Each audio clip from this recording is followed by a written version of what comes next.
Welcome back. In this episode, we are going to learn about conditional statement in Python. Conditional statements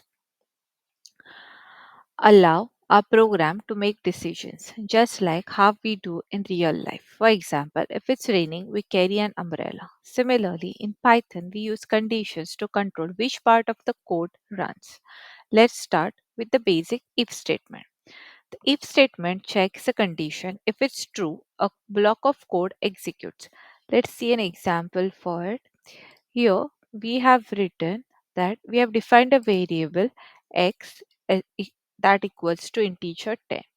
And we have written a statement like if x is greater than 5, then we will print that x is greater than 5. So let's execute this. Because we have mentioned that x is greater than 5, it gives us the result as whatever the intended output should be. Here in Python, please see the indentation that's been used. The space before print, it's very important in Python so that it knows that it belongs to the if block. Second slide, we will study about if-else statement. The if-else statement lets your program make decisions. If it runs a block of code, if a condition is true, else it runs a block of code if the condition is false. Think of it as if this is true, do this, otherwise, do that. So let's try this one another example into our coding so we better understand it. We have written this defined a variable num that is equal to 10.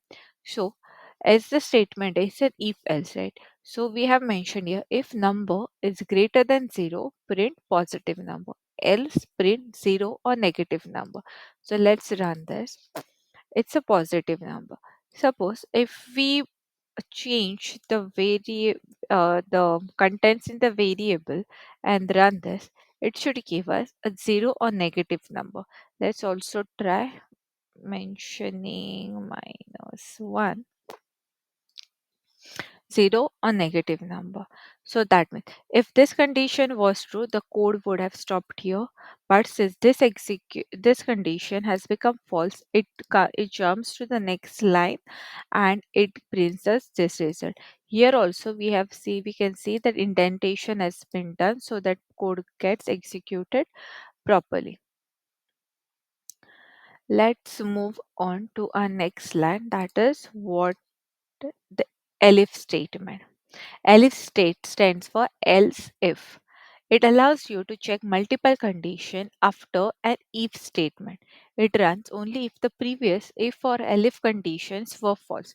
Think of it as if this is true, do this, else if that is true, do that, otherwise do something else. So let's check that example as well so we understand it.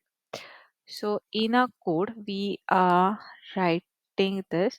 We have defined a variable num that is equals to 0, and we have written a statement like if num is greater than 0, print positive number. Else, elif number less than 0, print negative number. Else print 0. So since we have defined it as 0, it's the obvious answer. It's that it should give us a 0. Suppose if we write here -1, then the code will get executed till here because this particular statement has become true.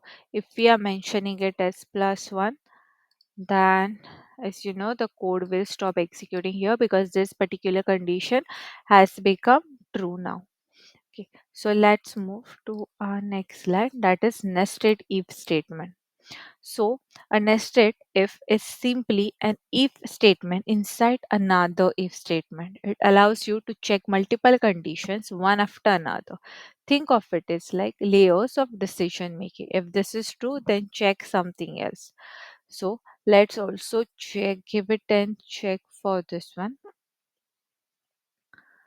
So, we will write this into our Visual Studio, and we have defined two variables here like age as 20, and and we have also taken a variable as citizen and ticked it as true. Okay, so present, these two variables have been defined.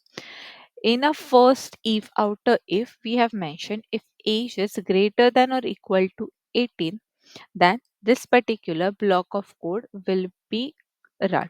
Otherwise, this particularly will come out. So let's try it out. So what does this mean? Let's check this first, run this, and then understand. See, you are eligible to vote. Okay. So this particular if statement checks whether the person age is 18 or over. Okay. And since 20 is greater than 18, this condition becomes true. So the output is given as this. Suppose if we change that to citizen to false and then we try to run it, it is going to be you must be a citizen to vote. Okay, because this citizen, this condition is not being set to true, it is giving us the another else statement. Okay, and if we are stating age to 10, then definitely this particular part of code should get executed. You are not old enough to vote. Okay, so let's move to our next slide. Logical operators. So here, as we have seen earlier as well, like we can just type this logical operators. We can combine like multiple conditions in a single if else statement. So here we can write this out. So we can define like x is equal to 8, and what is mentioned if x is greater than or if x is greater than 5 and x is greater than, let's take this only, and x is less than 10, print x is between, and x is less than 10.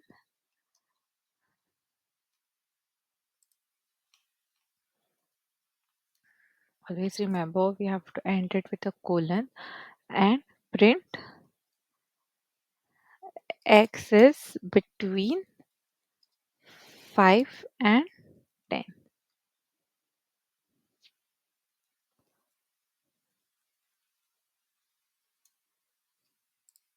Let's run this. See, we have got this answer. So let's try with 11 and see if we will get any answer. It's a blank statement because we are like not getting any other this. Okay. So let's move to our next slide. Using past statement. So what is a past in Python? A pass statement is a null operation. It does nothing when executed. It's used as a placeholder in your code when you want to write logic later but keep the syntax valid. So why we can use a pass statement? When you're writing a code but haven't decided what to do in a block yet, to avoid any syntax error for empty blocks, Python doesn't allow empty if for a while block. So we mention a pass statement in it. So let's try this one example. So here, this is what. So we have defined this particular variable and assigned a value of 10. If x is greater than 5, we are just typing pass here because this statement is true. It's not going to give an error but not an answer as well. So this is basically what pass does. So here for the in the conditional formatting, we have to make sure that we are making a proper indentation, otherwise it is going to throw an error.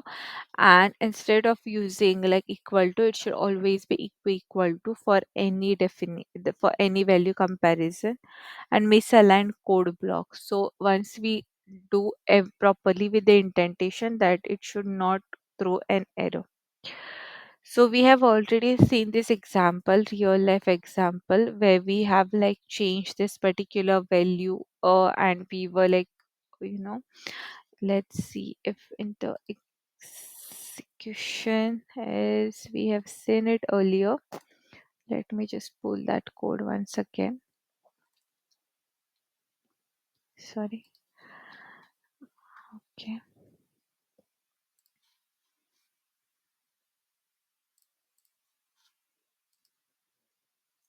So how we have seen this code here is basically the same one.